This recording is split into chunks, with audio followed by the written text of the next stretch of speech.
I am 72 years old, and just a few weeks ago, in my own daughter's house, my son-in-law looked straight into my eyes in front of my family and called me a burden. He didn't say it by mistake or in a heated moment of anger. He said it deliberately with a smile that was more like a knife in a voice meant to sting and humiliate.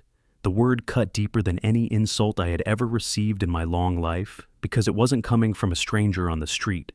It was coming from the man who had married my daughter, the father of my grandchildren, the man I once welcomed into my home as if he were my own son.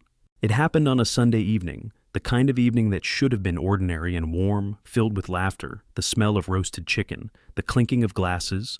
My daughter had invited me over, as she often did, insisting that the children missed their grandfather. I was grateful for that. Those little faces had a way of pulling me out of my solitude. I arrived carrying a basket of fresh bread, still warm from the bakery I've gone to for decades. I thought it would be a simple family dinner, nothing more. The house was alive with chatter. My granddaughter ran to hug my legs, her hair smelling faintly of shampoo and crayons. My grandson proudly showed me a drawing he had made of a dragon, though it looked more like a crooked house with fire coming out of it. I laughed, kissed his forehead, and sat down at the table. Everything seemed normal. For a moment, I even felt at peace, the kind of fragile peace old men cling to when they've lived long enough to know how quickly it can vanish. But then over dinner, the conversation shifted. My son-in-law, whose name I will not dignify by repeating here, leaned back in his chair with that smug grin he wears when he wants to remind everyone he's the most important man in the room. He spoke about his business as he always does, about how much pressure he's under, about investors and markets and numbers. Nobody really understood half of it, but we all nodded politely. That was his way of dominating the table, turning every gathering into a stage for his ego. And then without warning, he shifted the subject. He talked about responsibility, about how hard it is to carry people who don't contribute anymore. His tone was casual, almost joking, but his eyes were fixed on me. My daughter's smile froze. The air in the room changed. My fork paused over my plate, hovering above a piece of chicken I no longer had any appetite for. "Why do we have to keep taking care of him?" he said, his voice laced with false charm. "He's just dead weight. I mean, what does he even do anymore?" The words landed like a slap. My granddaughter looked confused, her fork slipping from her hand. My grandson giggled nervously, thinking maybe it was a joke he didn't understand. My daughter's eyes filled with tears, but she said nothing. And I sat there still as stone, every muscle in my body tightening. Not because I wanted to fight, but because I knew if I opened my mouth too soon, the storm inside me would explode. 72 years of living teaches you something about silence. It teaches you that sometimes silence can be the sharpest blade. I did not yell. I did not defend myself. I simply looked at him straight into his eyes long enough for him to shift uncomfortably in his seat. He thought he had humiliated me. He thought I was shrinking into myself, too old, too tired to fight back. He believed that he had stripped me of my dignity in front of my family.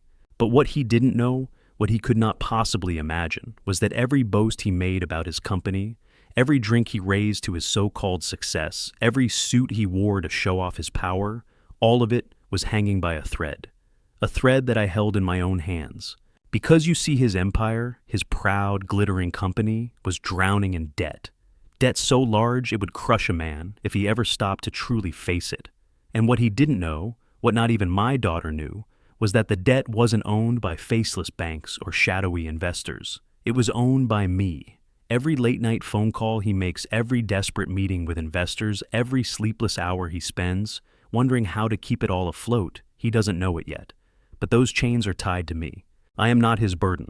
I am his creditor, and one day soon, the day of reckoning will come. At that dinner table, I let him speak. I let him mock me, dismiss me, strip me bare with his words. But in my heart, I was already planning the moment when the truth would rise up and crush him.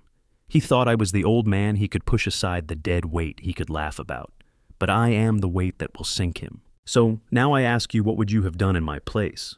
If your son-in-law, the man who owes his very stability to you, dared to spit on your name in front of your daughter and grandchildren, would you sit quietly as I did, knowing your silence was more dangerous than any argument? Or would you have exploded right then and there? Comment the number 1 if you believe that a man who calls his father-in-law a burden deserves a lesson he will never forget. Before that night when my son-in-law spat the word burden into my face, there was a time when I saw him as a son.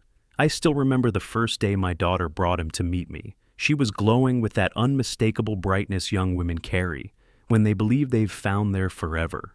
I had lost my wife years before, and my daughter had been my anchor through grief. Seeing her walk through my front door, her arm linked with his, her smile wide and unguarded, I felt something inside me loosen, something like relief. Relief that maybe she wouldn't have to carry the world alone once I was gone. He stood there in my living room, his hand outstretched, his grip firm, his eyes steady. I remember thinking, at least he has manners. He called me sir at first, but by the end of that evening after I grilled him about his family, his work, his intentions with my daughter, he was calling me Dad. I won't lie, my chest swelled with pride. I wanted to believe she had chosen well. I wanted to believe I could let her go into safe hands. The first months of their marriage were filled with laughter. I would visit their small apartment and find them eating cheap takeout, still in love enough to think cardboard noodles and flat soda tasted like a feast. He treated me with respect, asking about my past, listening to my stories. Tell me again about the time you fixed the tractor in the rain, he would say, or how did you make that deal work when you had nothing? He admired my resilience, or at least he pretended to. Either way, I liked him for it. There were evenings when he and I would sit outside on their tiny balcony, 2 beers between us, my daughter humming a tune in the kitchen. He would confess his fears that he wasn't good enough for her, that he wanted to start a business but had no idea how to survive the first storm. I told him what every old man tells a younger one: work hard, keep your promises, never betray those who stand with you. He nodded like a disciple receiving wisdom from a priest. I thought we had built something, a bond, maybe even love. When they had their first child, I was there. I held my granddaughter red-faced and wailing, wrapped in a hospital blanket, and I cried harder than I had in years. He hugged me, then tears in his own eyes, and whispered, "Dad, thank you for raising her. I'll take care of her now." I believed him. God help me, I believed him. In those early years, I gave them what I could. My daughter wanted a house, and though my savings weren't infinite, I helped with the down payment. I told myself it wasn't charity, it was investment in her happiness. Later, when he came to me nervous and ashamed, saying the bank wouldn't give him a loan for his company, I did something I had never done before. I opened the account my wife and I had built for decades, the account we had meant to leave as inheritance, and I gave him a loan. Not as a bank would not, with harsh terms or impossible deadlines, but as a father would with trust. "You're family," I said. "I believe in you. Just don't ever forget where you came from or who stood behind you." He promised he wouldn't. He looked me in the eye and swore it.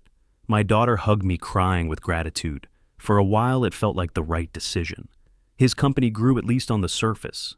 They moved into a larger house, threw birthdays for the children with clowns and ponies. I would stand in the corner, smiling, sipping coffee, proud that I had helped them get there.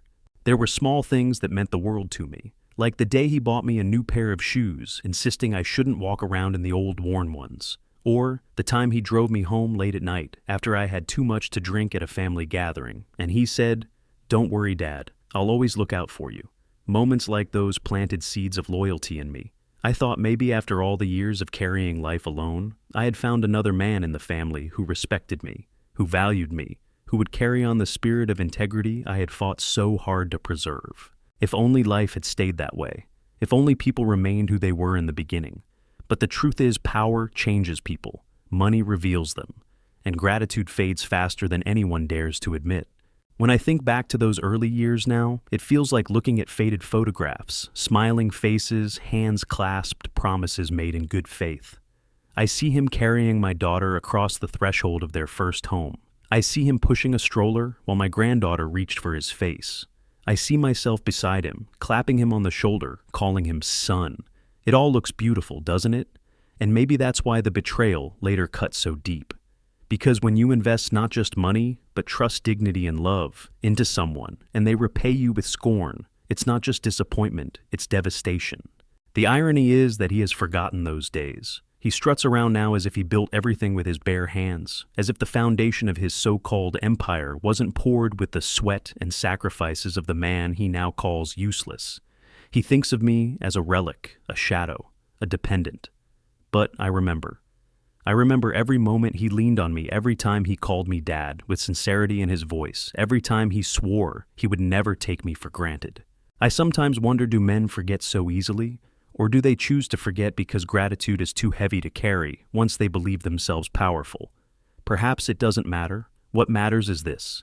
I was there when he had nothing. I was the one who believed in him when no one else would. I gave him a future, and now he dares to spit on the very hand that lifted him up.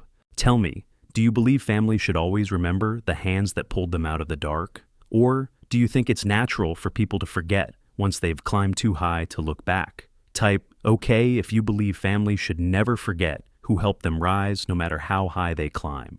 Respect doesn't vanish in a single moment. It dies slowly like a candle burning down to nothing, its flame flickering weaker with each breath of arrogance. When I look back, I can trace the cracks in my son-in-law's mask. They were small at first, so small I almost convinced myself they were nothing. But every red flag, no matter how subtle, was pointing to the truth. I didn't want to see that the man I once trusted had started to see me as less than him. It began with conversations at the dinner table, where once he asked me questions, leaned in to hear my thoughts. Now he spoke over me. He would interrupt when I told stories, waving his hand, as if I were repeating myself. Yeah, I know, Dad, he'd say, his voice polite but sharp, but business today isn't like it was in your time, my time, as if the decades I had fought through meant nothing, as if I were just a relic gathering dust. There was a day he brought me along to his office. I remember standing in the lobby looking up at the shiny glass windows, the polished floors, the young employees scurrying around with laptops and lattes. He strutted through the room like a king, shaking hands, patting shoulders, barely acknowledging me. When I tried to start a conversation with one of his managers, he cut in with a laugh. Oh, don't mind him. He doesn't really understand all this new stuff. He's old school. They chuckled awkwardly, and I stood there smiling to hide the sting. But inside, I felt the knife twist. At first, I told myself he was just stressed. The company was growing. The stakes were higher. Maybe he didn't realize how dismissive he sounded. But the remarks grew sharper, less careless, more deliberate. You wouldn't get it, he'd say when I asked a question about his work. Or, it's complicated, Dad. This isn't something your generation had to deal with. My generation. The same generation that had given him his start, his house, his foundation. But I bit my tongue. I wanted to believe he still meant well. My daughter noticed too. She would squeeze my hand under the table when he brushed me aside. Sometimes after he left the room, she whispered, "Don't mind him, Dad. He's just tired. He doesn't mean it." I wanted to believe her. I wanted to hold on to the image of the man who once sat beside me with tears in his eyes, promising to take care of her. But the truth was becoming harder to ignore. The grandchildren, innocent as they were, began to mirror his behavior, not in cruelty, but in tone. My grandson, who once begged me to tell stories of the old days, started to roll his eyes. "Grandpa, you already told us that," he said once, his voice impatient, his eyes flicking toward his father for approval. My son-in-law laughed, ruffled the boy's hair, and said, "See, even he knows you repeat yourself." It was meant as a joke, but my heart sank. Children learn what they live, and what they were learning was that their grandfather was someone to be tolerated, not cherished. The red flags weren't only in words, they were in actions. I used to be included in decisions, invited to be part of their lives, but slowly I noticed I wasn't being asked anymore. Trips were planned without me.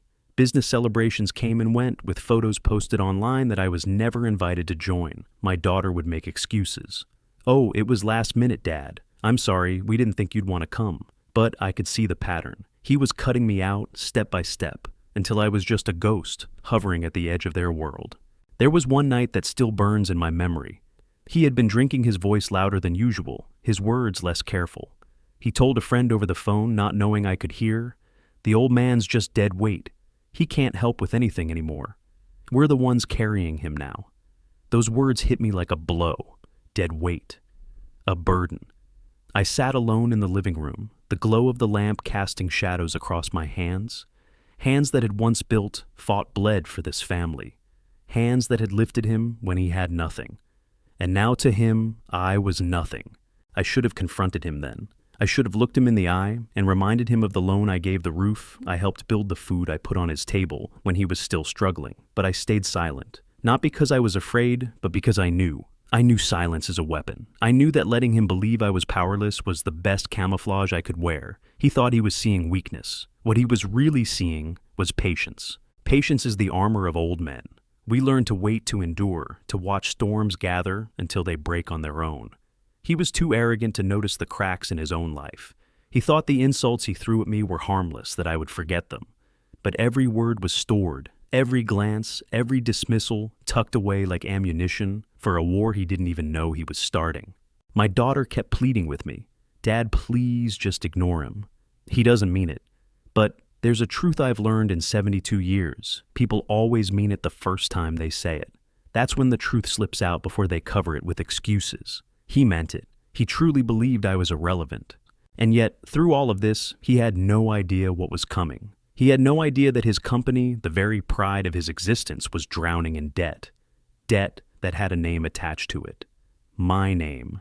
He looked at me and saw a man past his prime, a shadow in the corner. But behind the silence, behind the patience, behind the mask of an old man fading into irrelevance, there was the truth he would one day have to face. The red flags had become undeniable. I could no longer tell myself it was stress or accidents or tiredness. It was contempt, and contempt has consequences. So, let me ask you this: have you ever noticed those first signs? The small slips of the tongue, the moments when someone you love lets you see the truth beneath their mask? Comment the number 9 if you've ever felt those red flags, those warnings in your gut, and tried to ignore them, even when you knew they were real. There's a truth about arrogance. It blinds a man. It makes him believe the whole world is fooled, when in reality the only one deceived is himself. My son-in-law thought he was clever, that his empire was untouchable, that his charm and expensive suits could cover the cracks beneath his feet. But arrogance has a sound. It leaks through the walls in careless whispers and desperate phone calls made when a man thinks no one is listening. And one night, I listened. It was late, long after the children had gone to bed. I had stopped by their house because my daughter had begged me to help fix a broken cabinet door in the kitchen. She always asked me to fix things her husband had no time or patience for. By the time I finished, the house was quiet, except for the low murmur of his voice coming from the study. I wasn't eavesdropping, at least not at first. But then I heard the word default sharp and cutting through the stillness like a knife. I froze. His voice was different now. Not the smooth, commanding tone he used at the dinner table, not the polished charm he used on clients. It was frantic, almost pleading. "I just need more time," he hissed into the phone. "Another 60 days. The investor pullout blindsided us. No, listen. If the payments don't go through, it'll look catastrophic. My father-in-law can't know. Do you hear me? He can't know. He thinks everything's fine."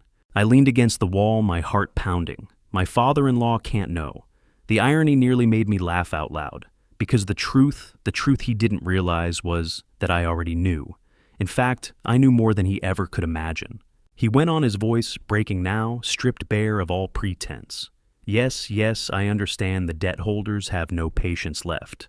But I'll make it right. I'll make the payments. I have a plan, just don't call in the loans yet, please. If they do, I'm finished. It'll all come crashing down. His words hung heavy in the air, and I let them sink into me like a slow-burning fire. Because the man on the other end of that phone call, the creditor he feared, that creditor was me. Years ago, when his company was still young, still crawling instead of running, he had come to me in desperation. Banks had turned him down, investors laughed at him, and he came to my door with his pride swallowed and his eyes full of hope. I remember the night vividly. He had stood in my workshop, his voice shaking as he promised me he would take care of my daughter if I just gave him the chance. He needed a lifeline. He needed someone to believe in him. And I did. I put up the collateral, I signed the papers, I became the quiet shadow, holding up the weight of his dreams.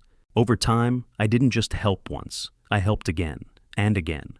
Each time he promised me it was the last.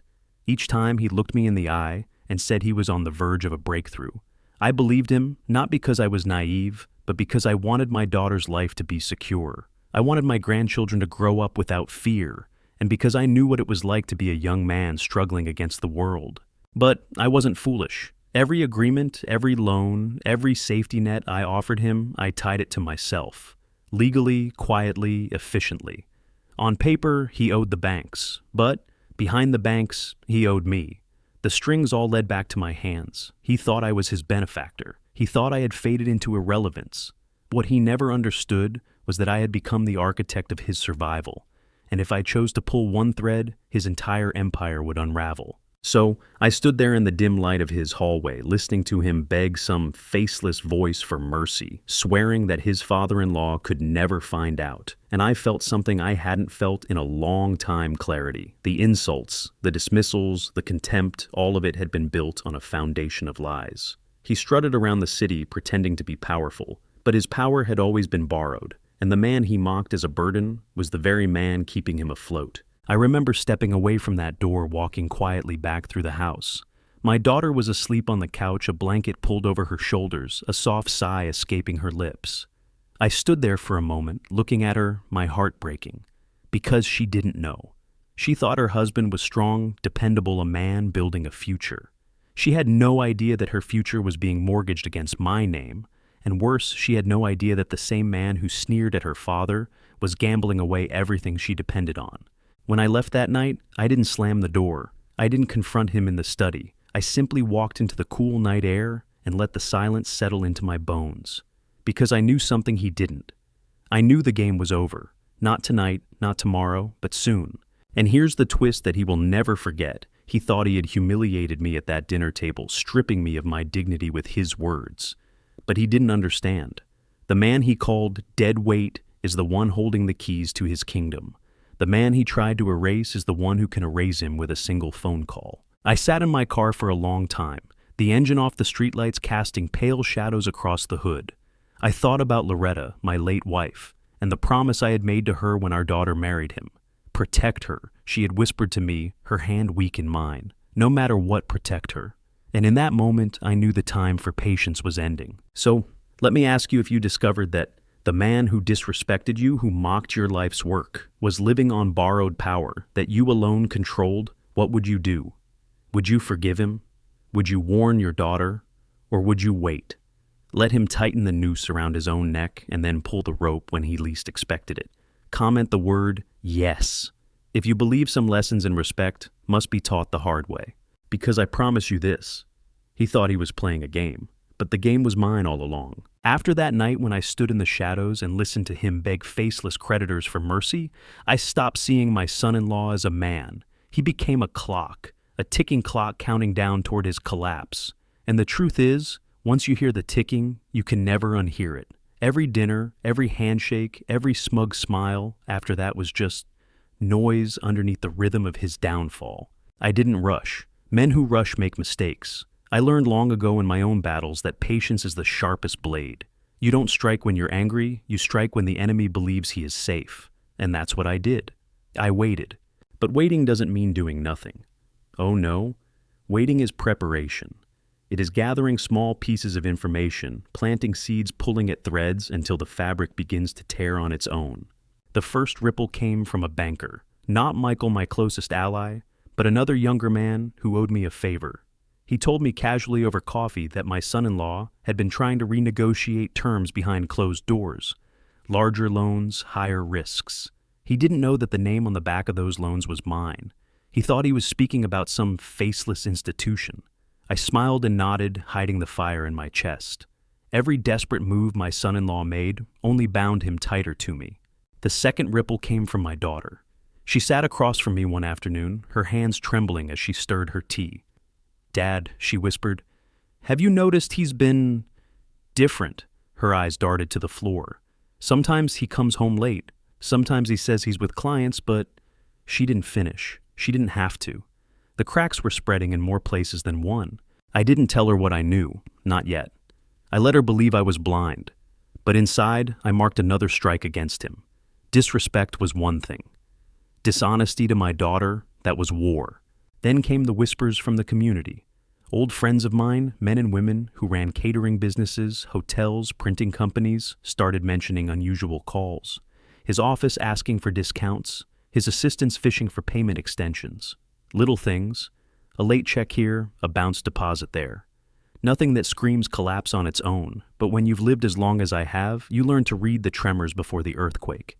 And I could feel it, the ground beneath him was starting to shift. Still, he paraded around like a king. He hosted dinners where he boasted about his next expansion, dropping names of investors he hadn't even secured. He strutted into rooms and ordered champagne like he was untouchable. But I could see the sweat behind his collar, the twitch in his jaw, when someone mentioned money.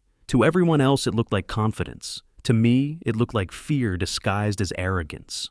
One night at another family gathering, the mask nearly slipped. My grandson, God bless him, asked me to tell a story about when I was young. I began speaking about how his grandmother and I once built a company from nothing with only a borrowed truck and a handshake. I barely finished the first sentence before my son-in-law cut me off. Kids don't need to hear about the Stone Age, he laughed, pouring himself another drink. They need to learn about the future, not the past. The room went silent. My daughter's hand froze on her glass. The children stared at their plates. And me, I just looked at him. Not with anger, but with a calm that made him uncomfortable. I could see it in his eyes. He shifted in his seat, muttered something about business calls, and excused himself. That was when I knew he felt the ground trembling too. He just didn't know where the quake would strike. The escalation wasn't just around him, it was inside me. For months I had let him pile insult upon insult, convinced my silence was enough. But now, silence wasn't enough. Loretta's voice echoed in my head, soft but steady. Respect is the house you build. Don't you let anyone tear it down. And I realized something. If I let him keep standing, I wouldn't just lose my dignity, I would lose my daughter, my grandchildren, my legacy. So I began to move my pieces, quietly, deliberately. First, I called David Green, my oldest friend and confidant. He had been with me since the very beginning, the man who knew where every skeleton was buried in this industry. David, I said I need you to start asking questions. Discreetly. Find out who he owes, what he's promised, what strings he's pulled. David didn't ask why. He never did. He just said, understood. Within a week, the answers came back and they were worse than I expected. Multiple investors ready to pull out, vendors unpaid, a silent partner demanding repayment. He was juggling knives in a hurricane, and every blade was aimed at his throat. Meanwhile, the family strain grew heavier. My daughter called me one night, her voice breaking. Dad, he yelled at me today. I asked about the bills and he lost his temper. He said it's none of my business. My heart ached, but my resolve hardened. It wasn't just about me anymore. It was about her safety, her dignity, her children. He was dragging them all into his storm, and I would not allow it. The escalation reached its peak when I received a letter, not to me, but accidentally forwarded through an old mailing address I still controlled. It was a final notice from a creditor. 3 days to pay, or assets would be seized. 3 days. That was all he had left. I sat in my study that night, the letter on my desk, the old leather chair creaking beneath me. I thought about the years of patience, the decades of building respect, brick by brick, handshake by handshake, and I realized the time for waiting was over. The clock had nearly run down. It was time to strike. But not recklessly, not with fury. This had to be precise, surgical. I wasn't going to scream or fight in the open. No, I was going to dismantle him piece by piece the same way he had tried to dismantle me, with quiet words, with invisible moves, with the kind of power a man like him could never understand. So, I made a plan. 3 calls. That's all it would take. 3 quiet calls and his world would collapse before sunrise. And here's where I leave you, the ones listening to my story. Imagine this: a man who once called me dead weight, who mocked my worth, is now standing on the edge of a cliff, and I hold the ground beneath his feet. Should I let him fall? Should I teach him what importance really means? Comment the word okay if you believe dignity is worth fighting for, even if it means bringing down your own family's traitor. Because tomorrow, when the sun rose, he would learn that the old man he dismissed was the one who had been holding him up all along. The call came before dawn. My phone buzzed on the nightstand, the screen lighting up the darkness. At first I thought it was my daughter, but when I saw his name, I knew the moment had arrived. My son-in-law never called me directly. He avoided me unless there was a stage and an audience. So when I saw his number flashing in the silence of that early morning, I didn't answer. I let it ring. Twice. 3 times. Until finally there was a pounding on my front door. I opened it to find him standing there, hair disheveled, tie, hanging loose, sweat pouring down his temples, even though the air was cool. He didn't look like the confident man who strutted at dinner parties. He looked like a boy caught stealing. His eyes darted behind me into the shadows of my house as if he expected to find mercy hiding there. "We need to talk," he said, his voice cracking. I stepped aside without a word, let him stumble into my living room. He paced like a trapped animal, tugging at his tie, his hands trembling. "You knew," he spat, finally, his eyes wild. "You knew it was you all along. All those loans, all those debts they lead back to you. How could you do that to me, to us? I sat in my chair, calm, steady, the way an old man must be when the storm comes to his door. How could I repeated softly. No, son.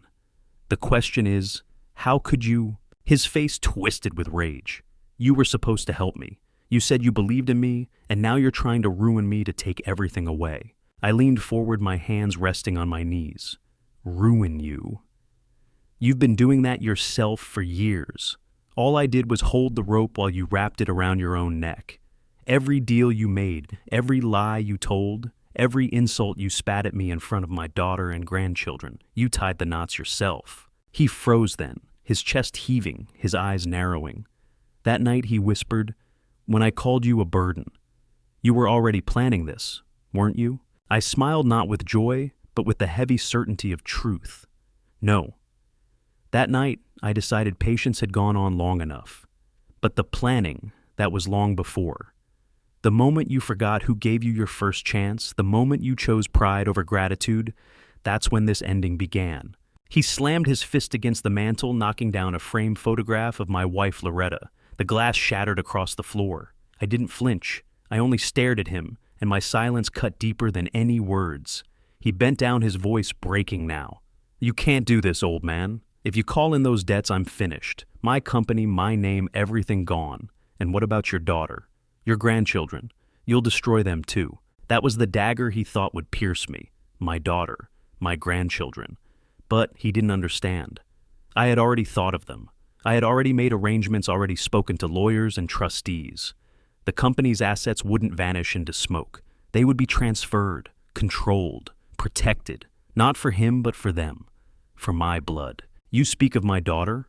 I said, my voice low, as if you've ever cared about her beyond how she makes you look in public. You speak of my grandchildren as if you've ever done more than parade them for photographs.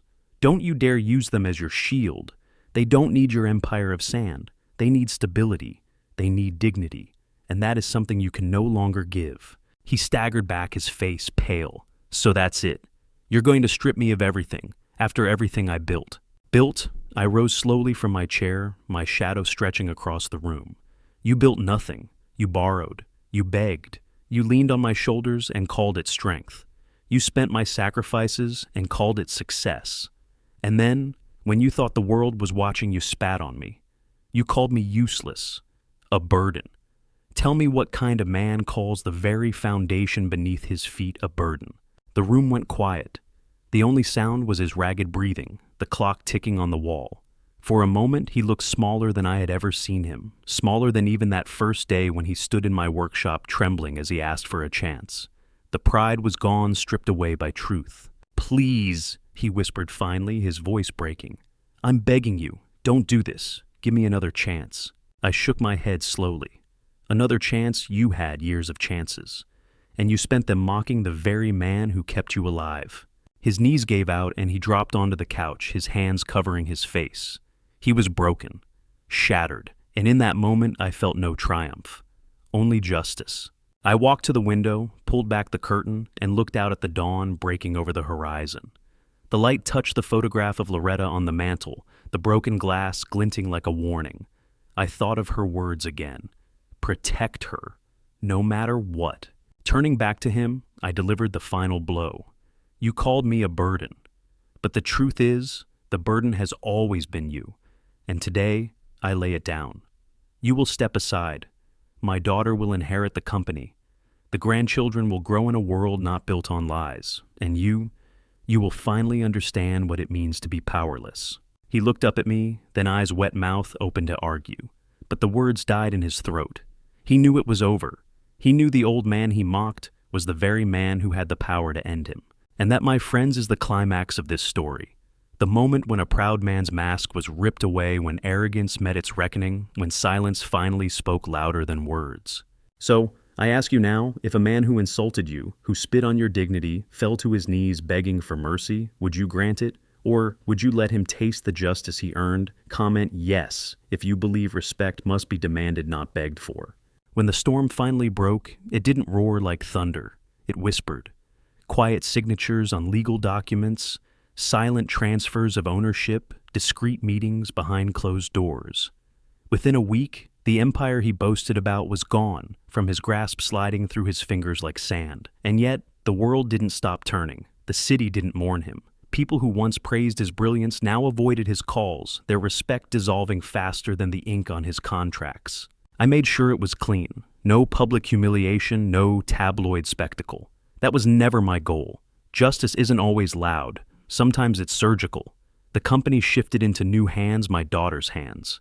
I sat beside her in the lawyer's office, the weight of papers spread out before us, and I watched as her trembling fingers signed her name to the documents that secured her future. She looked at me with tears in her eyes, half in disbelief, half in gratitude. "Dad," she whispered, "why didn't you tell me? Why didn't you let me know how close we were to losing everything?" I reached across the table and squeezed her hand. "Because you needed to be free of him first. Because this company was never about him. It was about you, about the children, about the name your mother and I worked our whole lives to protect." And for the first time in years, I saw my daughter stand taller. She was no longer just his wife. She was her own woman carrying her own dignity, her own legacy. As for him, he left quietly. No dramatic farewell, no shouting matches in the driveway. He packed a suitcase, muttered something about needing to sort things out, and vanished into the night. My grandchildren asked where their father had gone, and my daughter told them gently that sometimes people need to go away for a while. They didn't cry for long. Children are resilient. They move toward the light even when adults dwell in shadows. Weeks later, word reached me that he was trying to start again, pitching himself to anyone who would listen. But the city has a long memory, and in business trust is everything. He had burned too many bridges. Every door he knocked on stayed closed. And me, I didn't need revenge beyond that. Watching him crumble under the weight of his own arrogance was enough. Yet the true resolution wasn't about him. It was about me. For months, for years, even he had chipped away at my dignity. He tried to reduce me to a relic, a burden, a man sitting at the edge of the table waiting to die. And for a while, I let him believe it. But when I walked into that shareholders meeting and laid down the truth when I took back the company and placed it in my daughter's hands, I reclaimed more than control. I reclaimed myself. I am 72 years old. My back aches in the morning, my hands aren't as steady as they used to be, and my hair has long since turned to silver. But I am not a burden. I am the backbone, the foundation, the quiet force that has carried this family even when those who benefited most pretended not to see it. Sometimes I think of Loretta, my wife, gone all these years. I imagine her watching from wherever she is, smiling, softly proud that I kept my promise. "Protect her," she said. And I did. I protected our daughter, even when it meant letting her husband walk into ruin. I protected our grandchildren, giving them a future untainted by lies. And I protected our name, the name we built with sweat, and sacrificed the name that will now be carried forward with dignity, not arrogance. There's a kind of peace in that. Not triumph, not gloating, just peace. A peace that comes when you know you've stood your ground, when you refuse to let disrespect define you. So here I am telling you this story, not because I want pity, but because I want you to remember something: never let anyone convince you that age makes you useless. Never let anyone call you a burden when your very existence is the reason they stand tall. Dignity is not measured in youth or wealth. It is measured in the quiet strength to protect what matters even when the world thinks you are finished. Now, I'll turn to you, the ones listening to me.